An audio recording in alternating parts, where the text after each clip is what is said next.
It's a great entrance. Oh yes. Perfectly. Move back! Well, hello and welcome back to the Shallow Proclamation. My name is Thomas, and I'm joined by Happy Accident 2.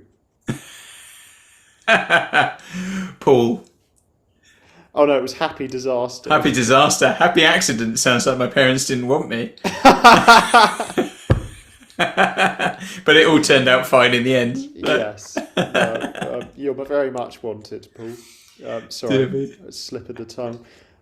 James A. Fitzpatrick described one of our videos as, well, he wrote in the comments, you two are a happy disaster. We now think that would be the slogan of the Shallow Proclamation, the Shallow Proclamation, a happy disaster. Bobby Dazzler will be on the artwork as we speak. So we've gone from fishy boys to happy disaster. We're not heading in a very positive direction, are we? No, that's true. Well, no, it's happy. Yeah, exactly. Could be if it was an unhappy disaster, that'd be worse. Unmitigated disaster. Great. Well, so we're watching the evil Daleks. The evil Daleks. Doctor Who and the evil Daleks. As opposed to the perfectly nice Daleks. The evil of the Daleks. Anything we need to know about part 2, Paul? Only that this is the only surviving episode of Evil of the Daleks, so make the most of it. I'm going to savour every quiver of its beating heart. Okay. Okie doke. So I will have seen this episode a number of times because I would have had the Daleks the Early Years VHS video that this would have been on when it was, and then it would have been on the Lost in Time DVD, which had all the orphaned episodes. And it always made it a bit more mysterious because you're only, when there's only one episode existing and you didn't have the recons, just seeing one episode from a story always made the story a bit more mysterious. You wanted to see the whole thing. Oh, look at that. Dalek looks great, doesn't it? I mean, it's just an iconic design, isn't it, really? I do like a sort of laboratory like that. It's kind of that mad scientist type thing. It's very sort of, I don't know, it feels sort of Jekyll and Hyde, doesn't it? Everything you see about you here. They knew about me. They gave us likenesses. What could I do? They said my daughter would die. What do they call these creatures? Doctor! Now It's a great entrance. Oh yes. Perfectly. Move back! What could we have done, even if I had known for certain? The fact was, nay is, they hold your daughter, Victoria. And now they've got Jamie. I think that was a really good scene, that. That was brilliant. Yeah. It's the whole reveal of the Dalek, the conversation, the look on Troughton's face, It was very menacing, wasn't it? It wouldn't let him get a word in edgeways. Here you are, sir. Silence. Where's the doctor? He's with the master and Mr. Waterfield, sir. Waterfield. Molly? That's Windsor Davis, that actor. Don't know if you've come across him. Oh, I think he was in a lot of, I think it was like Carry On films or something. Oh, okay. Shall I pour for you? He became quite well known, but sort of a different era, really.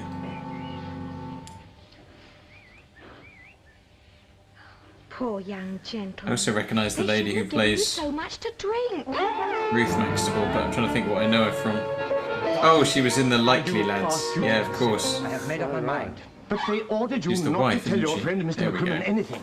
The humans have been told to begin the test. Any delay will result in death. There will be no delay.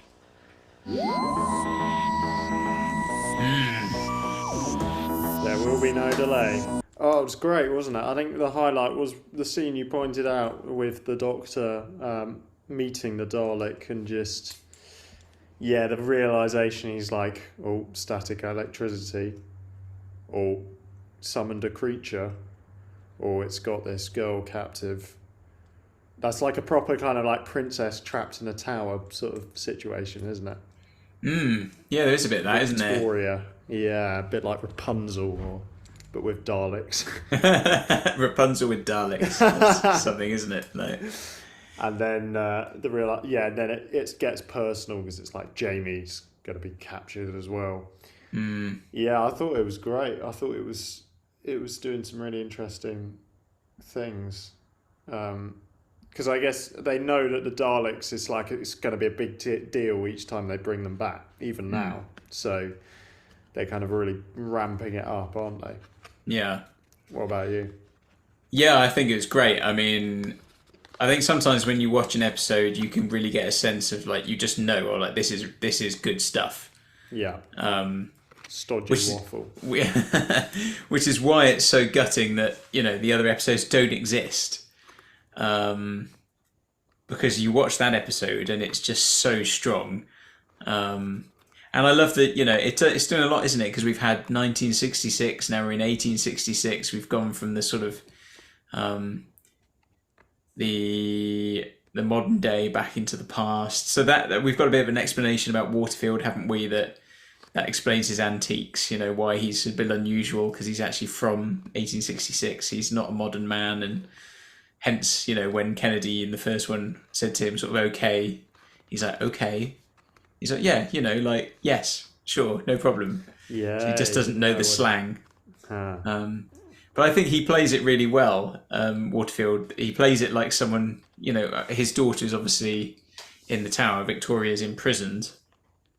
And he's got that sort of slight desperation in his performance, hasn't he, where he's clearly terrified. Yeah. But he's not kind of over the top in his performance at all. It's just feels very natural and authentic. Yeah. Yeah, which is good to see, like, as a stereotype that acting from this sort of era was a bit on the nose, but I think we've seen some very good performances, actually. And I think particularly, like we said, that scene where the Dalek is revealed and the way it says, Doctor, now do you understand? And Troughton sort of turning and saying, oh yes, now I understand, perfectly. It's very sort of understated. And the look on his face, again, it's the kind of thing you couldn't get in an animation or a recon. I think that's the thing with Troughton. I've said it before, that so much of his performance is tied up in his physicality. The little things he does, the looks on his face, his expressions, along with his delivery, just adds so much to it, which is why it's so tricky this season, not seeing as much moving footage. So, but yeah, I think I really love to see. I was really excited when the animation was done for Evil of the Daleks, because it was a big one that lots of people wanted to see done. And having watched it, it was great. But I think it's one of those stories that you think, oh, if I could, was it 7 parts, isn't it? We've got 1 part in existence, so we're 6 parts missing. If I could swap 6 parts of the web planet for anything else, I was about to say literally the same. Take this. So yeah. I think if time travel was actually possible, the first thing Doctor Who fans would use it for is recovering missing episodes. Absolutely. But then, of course, we'd all be stuck, wouldn't we, in this paradox? Yeah. We would have gone back in time to retrieve the lost episodes, but then, of course, the episodes would never have been lost. Yeah. Meaning that we would not have gone back in time. And therefore, the episodes would not have been retrieved. Well, if you travelled back from, 2023, collected the episodes, and then brought them back to 2023, I guess they would have been lost. Yes, that's true. So you could get around it. That's a good way of thinking. Yeah. Yeah. I love how we have a contingency for it's good. If time travel becomes possible. Yeah. Once we've finished the watch of Doctor Who, then we're on to the retrieval of lost episodes. Yeah. Right? Yeah. Via methods of time travel. So. Yeah. Dear me. Yeah, well, great. Anything else you want to say about it? I feel like I want to talk loads more about it, but because it was just that good. Yeah. And I've not said it for a long time, but the sets are very good, aren't they? I don't know how much of the house is on location, because I don't know if the laboratory upstairs where they were is a set. Someone that was probably really know. Impressive, because it had old kind of wood and sort of panels and stuff, didn't it? Yeah, which would be sort of in keeping with what we saw in the downstairs, which I believe is from the house. But then, you know, you just kind of think, well, how perfect can a set, you know, can a location be that you wouldn't have to add lots of things? So maybe it is a set. But, you know, the cabinet, I like the idea of the cabinet as well, that the Dalek comes out of. And I like the fact that it's a time machine, but it's basically wood and mirrors. You know, that's a really cool idea. And that kind of faux science that he says about projecting an image and all this stuff, where you kind of, there's something in there where you can kind of get a bit of a grasp on it and you can kind of understand it a little bit, but it's obviously complete nonsense as well, you know. Yeah. It reminds me of, well, I won't spoil it, but it reminds me of an episode later in the Tom Baker era where Tom Baker explains how you can fit something the size of the TARDIS inside a smaller space. And he just gives this wonderful explanation that is obviously still complete nonsense. Psychobabble. Yeah, but it's a bit like, doesn't Hartnell do it in something similar, at least, in one of the first stories about when Ian and Barbara go into the TARDIS, and he says, well, you know, on your television screen, you can put a very big building. He says something like that, and so therefore you have done what seemed impossible. And I kind of like that, because it's obviously, again, it is nonsense. It doesn't really give an explanation, but yet there's something in there that makes you go, oh yeah. Yeah. It's happened upon so. It's like, I think good science fiction does that to kind of make it vaguely plausible. It's like, if you've read The Invisible Man by H.G. Wells, the way he explains how the man is able to turn himself invisible, he says it's a bit like when you get some toilet paper wet and it goes a bit see-through. It's like he's basically done that with his body. Okay. It's not quite as prosaic, is it, as mirrors and wood? Like, yeah, I don't think he uses the term toilet paper, but it's like toilet roll. maybe tissue, paper. Dear me. But yeah, no, a very strong start to The Evil of the Daleks, and I think it's going to be a real cracker to end the series on. Yeah, and then I think we've got good stuff. Series 4 review. Also, I mean, something that I was listening to the other day, I can't remember how it came up. I'm not sure exactly what the filming schedule is like for them by this stage. I know that, remember in the Hartnell era, we said it was very much that they were filming and sort of, they'd rehearse for the week and then film it, and that would be it. And it was like a play almost. You'd film it in quick succession. You didn't really get any holidays. I think it was quite similar at this point, but I did hear that, I think it was when, can't remember what episode we were talking about, but I hadn't really realised that although they film it in the week, they were literally filming everything on Friday evening. So like they would, like, I think it was an episode of Marco Polo someone was talking about, and they were saying, you know, filming was done between 8 o'clock and 9:45 on Friday evening. And it's like they filmed a whole 25-minute episode in an hour and 45 minutes, and the rest of the week was just preparing for it. And they basically just did it. And I mean, can you imagine TV being made like that now? That is so efficient, isn't it? Yeah, like, and just to be like, right, here we go. We aim the cameras there. You do your thing. Yeah. Into the next scene, like a play almost. It is like a play.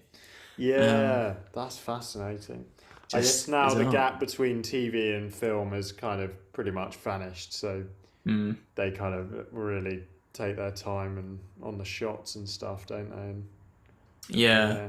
I'd be interesting to know, I mean, maybe people could tell us as we go through, but people maybe let us know now. I'd be interested to know if it was filmed a bit like that, even when later in the classic era they started filming the episodes ahead of time, so, you know, they would have everything ready to go by the time the series went out. Interesting. You know, I wonder though, did they still rehearse something all week and just film it in like one quick kind of day or something, or did they just film it much more spread out through the week? I don't know. I'm sure someone does, but yeah, that's really who knows? Good point. Oh, great. Well, should we call that one there? I think so. Yeah, we'll wrap that there. Thanks for watching, everyone, and do join us for the next part of this fascinating story, Evil of the Daleks. I've been Paul, and Thomas, and and so have I. goodbye. See ya. I think it's called Don't Hug Me, I'm Scared. I think just the original one. Yes. Oh, it's probably... I don't know. Yeah, it must be that.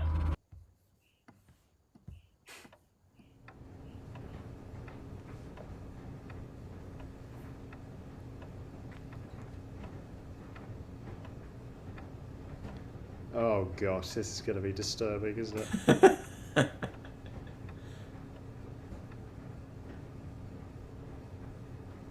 That's from the man who showed me that glab thing. What's your favourite idea? Mine is being creative. I think I have seen it. I just tried to think creatively. Now when you look at this orange, tell me please, what do you see? It's just a boring old orange. Maybe to you, but not to me. I see a silly face. Whoa. Walking along and smiling at me. I don't see what you mean. 'Cause you're not thinking creatively. So take a look at my hair. Cool. I use my hair to express myself. That sounds really boring. I use my hair to express myself. Now, when you stare at the clouds in the sky, don't you find it exciting? No. Come on, take a look. Wait, I can see a hat. I can see a cat. I can see a man with a baseball bat. I can see a dog. I can see a frog. I can see a ladder leaning on a log. Think you're getting the hang of it now, using your minds to have a good time. So I far, might paint a fairly picture of a clown. Whoa nice. there, friend, you might need to slow down. and then it takes a bit of a turn. Here's another good tip of how to be a creative whiz kid. Go and collect some leaves and sticks and arrange them into your favourite colour. Blue. Red. Green. Green is not a creative colour. It's one thing that you need to know before you let your creativity flow. Listen to your heart, listen to the rain, listen to the voices in your brain. Come on guys, let's get creative. Get creative.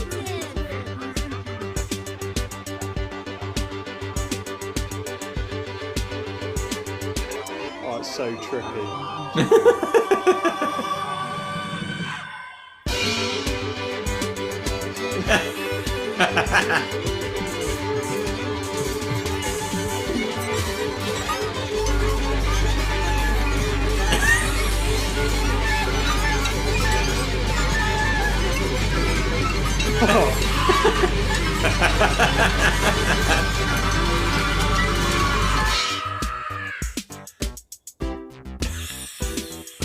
Now let's all agree to never be creative again. Oh, that's genius. Oh, Yeah, that is so scary. brilliantly terrifying. Like, Yeah. Did you see the Oats brother one? I don't think so. It didn't ring a bell. Do you have any oats, brother? I am quite famished. Sorry, brother. I've already begun eating the oats. I have very few oats, brother. I must procure yours. Sorry, brother, but you may have no oats. That's it. Discuss them for the last time. I was there for you when you were just a baby. And this is the treatment you give me? I will tell you a secret, brother. I'm a member of an organization called the Order of the Dark Oats. But there is a price to pay. You can't tell anyone else about this organization. Not even your closest friends. Brother, I am getting weaker by the second. Just tell me how to get the oats. We must first travel to another dimension.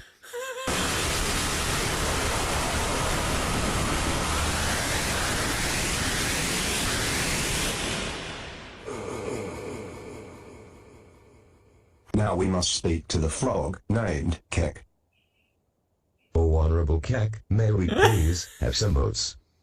No oats. Episode of Doctor Who, This isn't is a it? true shame, It is. indeed. Isn't it? Oh man, yeah. What? These were like the good days of the internet, weren't they? Oh yeah, exactly. Green Oh, is dear. not a creative colour. Let's all agree never to be creative again. When the heart is like covered in glitter. Yeah. The cake. The part. Oh yeah. It's just So anarchic.